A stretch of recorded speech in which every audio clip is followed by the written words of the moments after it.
एक बार फिर से आप सभी का स्वागत है। हम अध्ययन कर रहे हैं नीति वचन की पुस्तक का, और अब समय है कि हम उसके 15वें अध्याय और उसके 23वें वचन को डिस्क्राइब करें। मेरे प्यारे भाई बहनों, जैसा कि आप जानते हैं कि हम नीति वचन की जो पुस्तक है उसको हम एक एक वचन करके अध्ययन नहीं कर रहे हैं। बहुत सारे वचन ऐसे हैं जो मैंने स्किप किए हैं, और मैंने आपसे कहा था कि आप में से जो भाई बहन अगर उन वचनों को नहीं समझ पाएँ जो मैंने स्किप किए हैं तो वो मुझे बताएं, तो मैं उन्हें अपने संदेश में ज़रूर इंक्लूड करूंगा। तो 2 वचन मेरे प्यारे भाई बहनों ऐसे हैं कि जो मैं भी समझता हूं कि हाँ, उनको मैं स्किप गलती से कर गया हूं, तो उनको भी अभी हम यहाँ डिस्क्राइब करेंगे। तो पहले हम 15वें अध्याय उसके 23वें वचन को डिस्क्राइब करेंगे, फिर उसके बाद 2 ऐसे वचन हैं वो जो छूटे हुए वचन हैं उनको फिर हम उसके बाद डिस्क्राइब करेंगे। तो सबसे पहले 15वां अध्याय उसके 23वें वचन को पढ़ते हैं, और ये 23वां वचन मेरे प्यारे भाई बहनों आज के परिवेश में एक मसीह विश्वासी का जानना और उसको समझना बहुत जरूरी है।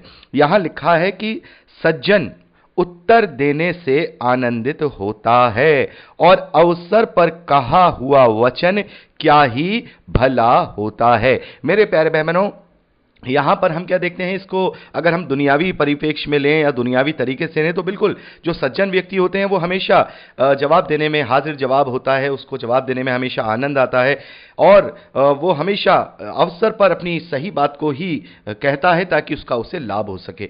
तो मेरे प्यारे भाई बहनों, जैसा कि मैंने आपको मैं ये बताता आया हूं कि इन दुनियावी वचनों से ही सुलेमान ने हमें आत्मिक जीवन की बहुत सारी बातों की शिक्षा दी है।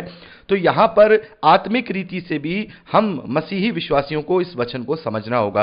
पहली चीज तो यह है कि हमें निरंतर जब कभी हमारी कोई भी आशा के विषय में या विश्वास के विषय में या हमारे ज्ञान के विषय में हमसे सवाल करे तो हम उसके जवाब देने के लिए हमेशा तैयार रहें, क्योंकि सज्जन वही है जो परमेश्वर की बुद्धि रखता है, परमेश्वर से जो प्रेम करता है, उसके भय को मानता है, वो सज्जन है। और हम पढ़ते हैं पतरस की पहली पत्री, मेरे प्यारे बहनों, पतरस की पहली पत्री उसका 3रा अध्याय और उसके 15वें वचन में पतरस कहते हैं कि पर मसीह को प्रभु जानकर अपने मन में पवित्र समझो। बड़े ध्यान से सुनिए, जो कोई तुमसे तुम्हारी आशा के विषय में कुछ पूछे उससे उत्तर देने के लिए सर्वथा तैयार रहो, पर नम्रता और भय के साथ।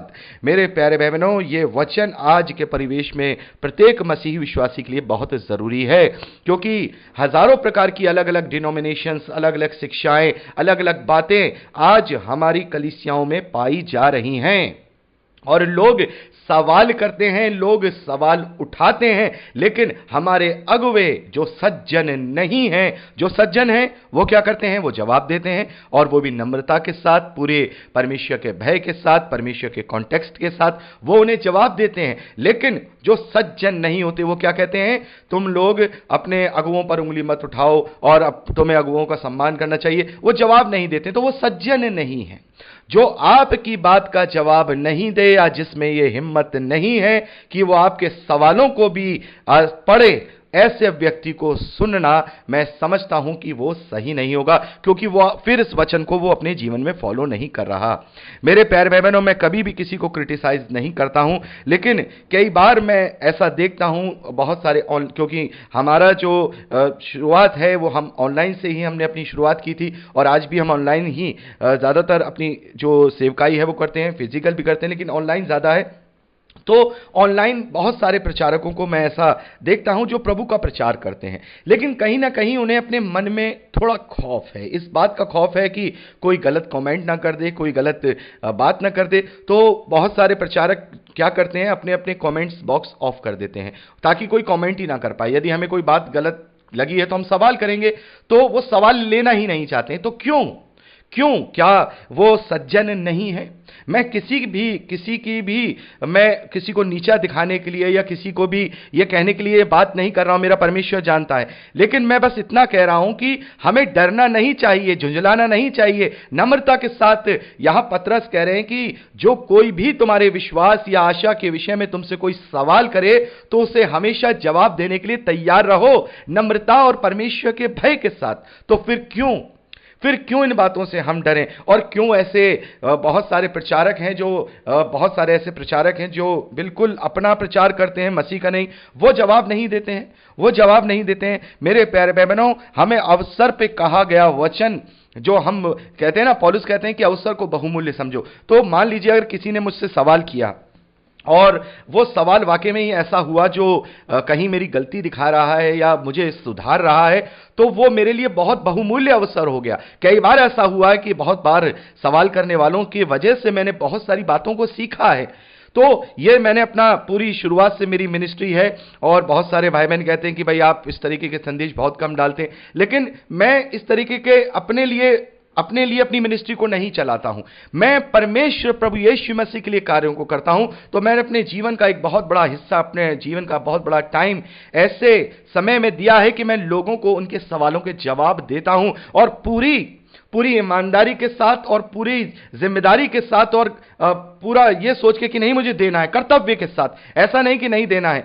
मैं उनका पूरा सवालों के जवाब देने के लिए जो भी मेरी आशा या विश्वास के प्रति या पवित्र शास्त्र के प्रति या प्रभु यीशु मसीह के प्रति जो भी सवाल आते हैं, उनका जवाब मैं पूरे कर्तव्य निष्ठा के साथ देना समझता हूं। और ये हर एक सज्जन विश्वासी के लिए जरूरी है। मैं ये केवल उनके लिए नहीं कहूंगा जो लोग प्रचारक हैं या जो लोग प्रचार करते हैं, बल्कि सभी के लिए, सभी जो प्रचारक हैं उन तक अगर आप ये वचन पहुंचाएं, उनसे प्यार से कहें कि सज्जन होते हैं वो जो उत्तर देने से आनंदित होते हैं, उत्तर देने से भागिए मत, किसी को इस बात के लिए दबाइए मत कि अपने अभिषिक्तों पर हाथ मत उठाओ, या अपने अभिषिक्तों से ये बात मत करो, या अपने सिखाने वालों की बात को मत पकड़ो, क्योंकि हमारा सिखाने वाला केवल एक ही है। हमारा सिखाने वाला, हमारा गुरु केवल पवित्र आत्मा प्रभु यीशु मसीह है। बाकी सब हम पवित्र आत्मा की सहायता से एक दूसरे के सहायक जरूर हो सकते हैं, लेकिन शिक्षक नहीं हो सकते। तो हमें इस अवसर को भी बहुमूल्य समझना चाहिए। हमें जवाब देने के लिए तत्पर, तैयार रहना चाहिए। प्रत्येक मसीही विश्वासी और खास तौर पर जो प्रचार करने वाले हैं, उन्हें तो किसी भी प्रकार से घबराना नहीं चाहिए, डरना नहीं चाहिए, क्योंकि जो डरते हैं फिर वो सज्जन तरीके की बातें नहीं करते हैं। तो अगर ऐसे कोई आप किसी को जानते हैं इस प्रकार से, अगर कोई ऐसा व्यक्ति है जो जवाब देने से कतराता है, तो उसे आप समझाइए, और आप भी अपने आप को तैयार रखिए कि जो भी हमारी आशा के प्रति कोई भी सवाल करे, उसको जवाब देने के लिए हम हमेशा तैयार रहें। और यह आनंद का विषय है। तो जरूरी है कि जो कोई भी हमसे सवाल करे, हम तत्पर आनंद के साथ उसका जवाब देने के लिए तैयार रहें, और वो भी देखिए, वो भी नम्रता के साथ, और वो भी परमेश्वर के भय के साथ। यही बात हमें पतरस समझाते हैं। तो मेरे प्यारे भाई बहनों, इस प्रकार से हम यहाँ 15वें अध्याय को कंप्लीट अध्ययन करते हैं। बहुत सारे वचन मैंने यहाँ डिस्क्राइब नहीं किए हैं, लेकिन मेरा विश्वास है मेरे प्यारे भाई बहनों, आप केवल इन्हें पढ़ के ही इनकी मूल शिक्षा, इनकी मूल बातों को समझ सकते हैं। और बहुत सारे सिमिलर वचन हम पहले भी इनको जो है डिस्क्राइब कर चुके हैं। तो आप इस पूरे 15वें अध्याय को अच्छे से पढ़ लीजिएगा।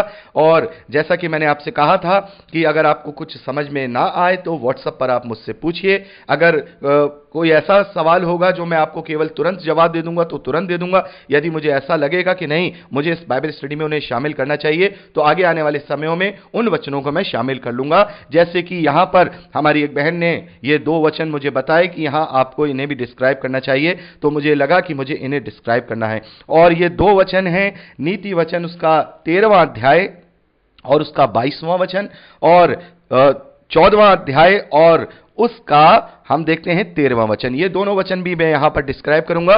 तो मेरे प्यारे भाई बहनों, 16वें अध्याय का अध्ययन अब हम परसों करेंगे। यहां पर हम जो बाकी 2 वचन छूटे हुए हैं, इस रिकॉर्डिंग में मैं उनको यहां पूरी कोशिश करूंगा उन्हें मैं डिस्क्राइब कर सकूं। तो पहले हम 13वें अध्याय नीति वचन उसके 22वें वचन को पढ़ेंगे। बहुत ही इंपॉर्टेंट वचन है।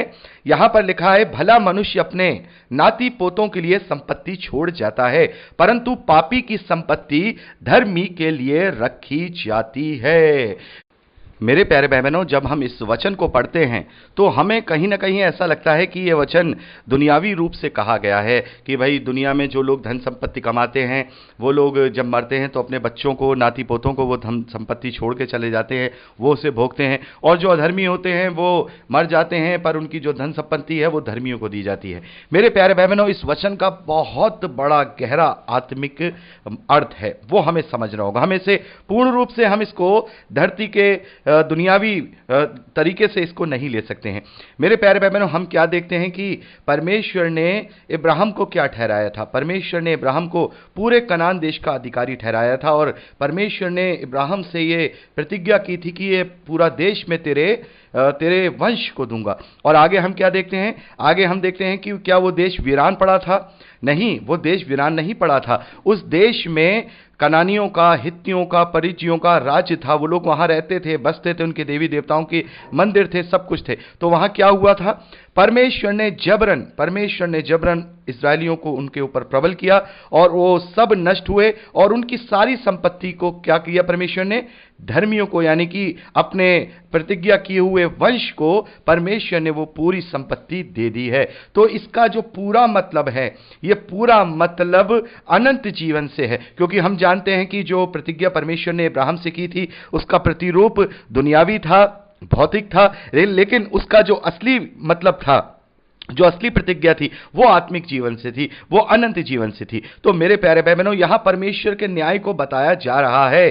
परमेश्वर के न्याय को बताया जा रहा है कि जो उसकी वाचा के भागी हैं, जो उसके स्वर्गीय धन के भागी हैं, क्योंकि सबसे बड़ा धन क्या है मेरे और आपके लिए? स्वर्गीय धन क्या है? हम जानते हैं कि वो वाचा जो प्रभु यीशु मसीह ने अपने बेशकीमती अपने लहू के द्वारा बांधी है कि हमें उस पर विश्वास करने के द्वारा अनंत जीवन दिया जाएगा। तो ये जो संपत्ति हमें मिली है, ये जो आत्मिक जो प्रतिज्ञा हमें जो मिली है, ये हम अपने नाती पोतों को भी देने पाएंगे, यानी कि हम उसकी मार्ग की शिक्षा उनको भी देने पाएंगे, आगे बढ़ाने पाएंगे और वो उसके भागी होंगे। परमेश्वर उन्हें क्या करेगा? उसका भागी करेगा। जब हम छोड़ के कह जाएंगे, देखिए अगर हम रुपया पैसा छोड़ के जाएंगे तो उन्हें रुपया पैसा मिलेगा, लेकिन अगर हम प्रतिज्ञा छोड़ के जाएंगे उनके लिए तो वो प्रतिज्ञा मिलेगी। तो इब्राहिम ने क्या छोड़ा? इब्राहिम ने प्रतिज्ञा छोड़ी उनके लिए, और वो प्रतिज्ञा परमेश्वर ने उनके लिए पूरी कराई और दुष्टों से वो उनकी संपत्ति छीनकर वो उनको दे दी। तो ये अनंत जीवन का भाग होगा। अनंत जीवन के भाग में भी ऐसा ही होगा कि जो परमेश्वर ने जो सब मानव जाति के लिए ठहराया था, सभी मनुष्यों के लिए जो ठहराई है, जो प्रतिज्ञा उसने अपने पुत्र के द्वारा की है, और पहले उसने इजरायलियों से जो प्रतिज्ञा की थी, उसने जो ठहराई थी, उस प्रतिज्ञा के रूप में वो उन लोगों का भाग जो वो उसमें भागी हो सकते थे, परमेश्वर उनसे लेकर के वो धर्मियों का भाग कर देगा। वो धर्मियों का भाग कर देगा, यानी कि जो उस प्रतिज्ञा को अपने वंश में देके जाएंगे, जो उस मार्ग की शिक्षा अपने बच्चों को देके जाएंगे, वो उस प्रतिज्ञा के देश के भागी होंगे, जिसका हर एक मनुष्य का उसमें अधिकार था। लेकिन उन्होंने अपनी दुष्टता के कारण उस अधिकार को छोड़ दिया और वो वहां से निकाले गए और निकाल करके गंधक की झील में डाले गए। तो ये एक उस न्याय की प्रक्रिया को दर्शाता है, ना कि ये भौतिक बात को कि हाँ भाई ये चीज है। तो हमें ये समझना होगा। तो असली संपत्ति क्या है? असली संपत्ति वो शिक्षा है जो हम अपने बच्चों को दे के जाते हैं। यदि हमने सही प्रतिज्ञा अपने बच्चों को दी है तो वो बच्चे उस पर चलेंगे। मैं बहुत सारे परिवारों को देखता हूं, बहुत क्लोज परिवारों को देखता हूं कि उनके जो बाप दादे थे वो बहुत ज्यादा परमेश्वर के वचनों में बड़े हुए थे और परमेश्वर की प्रतिज्ञा में बड़े हुए थे, लेकिन क्या हुआ? उन्होंने वो सही प्रतिज्ञा अपने बच्चों में ट्रांसफर नहीं की। तो क्या हुआ? वो लोग अपने भाग से छूट गए। उनका जो भाग उनके लिए था, वो भाग परमेश्वर ने उठा के उनको दे दिया, जो उस प्रतिज्ञा को मानने लगे, जो उस प्रतिज्ञा पे चलने लगे। तो इसका मतलब हम यहां पर ये समझते हैं। और अगर दुनियावी रूप से देखें तो दुनियावी रूप से अगर हम देखें तो वाकई में ही अगर हम अपनी ईमानदारी की जो कमाई है वो अपने बच्चों के लिए अगर छोड़ते हैं तो उनके तनों को लगती है, वो उससे भोग पाते हैं। लेकिन दुष्ट की जो शिक्षा होती है वो ऐसी होती है कि उसके बच्चे अपना जितना भी उसके माँ बाप क्यों ना छोड़ जाए दुनियावी धन दौलत, वो उसको बर्बाद कर देंगे गलत कार्यों में फंस के। तो इसका हम ये भी एक शिक्षा ले सकते हैं। लेकिन मेन बात ये उस हक से है, उस अधिकार से है, उस संपत्ति से है जो अनंत जीवन में मेरे और आपके लिए, सभी मानव जाति के लिए रखी गई है। तो आगे चलते हैं 14वां अध्याय उसके 13वें वचन को। यहां लिखा है, हंसी के समय भी मन उदास होता है और आनंद के अंत में शोक होता है। तो मेरे प्यारे भाई बहनों, यहां इस वचन का जो मतलब है वो सीधे तौर पे ये है कि यहां इस धरती पर जो भी कुछ है वो टेम्परेरी है, आर्टिफिशियल है, वो टेम्परेरी है। मेरे प्यारे भाई बहनों, उसके विषय में मैं आपको बहुत बार प्रचार कर चुका हूं कि इस धरती का कोई सा भी आनंद क्यों ना हो, चाहे वो शरीर का आनंद हो, चाहे वो नशे का आनंद हो, पार्टीज का आनंद हो, दुनियावी पिकनिक मनाने का आनंद हो, घूमने का, फिरने का, दोस्त यारी, ये ठट्टे उड़ाना, इन सब का आनंद हो, ये सब टेम्परेरी है। हम उन सब से एक दिन ऊब जाते हैं। हम भले ही हम कितना भी हंसता रहें, कितने भी हंसते रहें, लेकिन हमारे अंदर वो दुख ही रहता है, क्योंकि अगर वो आनंद हम में बना रहता तो हम हमेशा हंसते रहते। लेकिन हम थोड़ी सी देर की संगति में जाते हैं, फिर खुश हो जाते हैं, फिर हमारा मन उदास हो जाता है, क्योंकि हम मन से आनंदित नहीं है। लेकिन और यहां लिखा है आनंद के अंत में शोक होता है, यानी कि अगर हम दुनियावी आनंद से ही आनंदित हो रहे हैं तो जब वो आनंद खत्म होता है तो वो शोक होने लगता है। क्या होता है, मान लीजिए हम नशा करने में आनंद कर रहे हैं, क्या होगा, उसका नशा उतरेगा नहीं। जब उतरेगा तब उसे समझ में आएगा, अरे मेरे तो इतने पैसे खर्च हो गए, मेरे सर में दर्द हो रहा है, मेरा ये हो गया। और अगर वो गलत संगति में पड़ा है तो जब वो उस गलत संगति में पैसे खर्च करके जब उसे होश आएगा आनंद का, तो लगेगा अरे ये तो सारा चला गया मेरे हाथ से। तो इसका कहने का मतलब यहां पर इस वचन का ये है कि इस दुनियावी आनंद में जो टेम्परेरी आनंद है उसमें हम आनंदित होते हैं, लेकिन हमारा मन अंदर से शोकित रहता है, क्योंकि जैसे ही ये टेम्परेरी आनंद खत्म होता है वैसे ही हमारे जीवन में फिर से वो उदासीनता, वो शोक शुरू हो जाता है,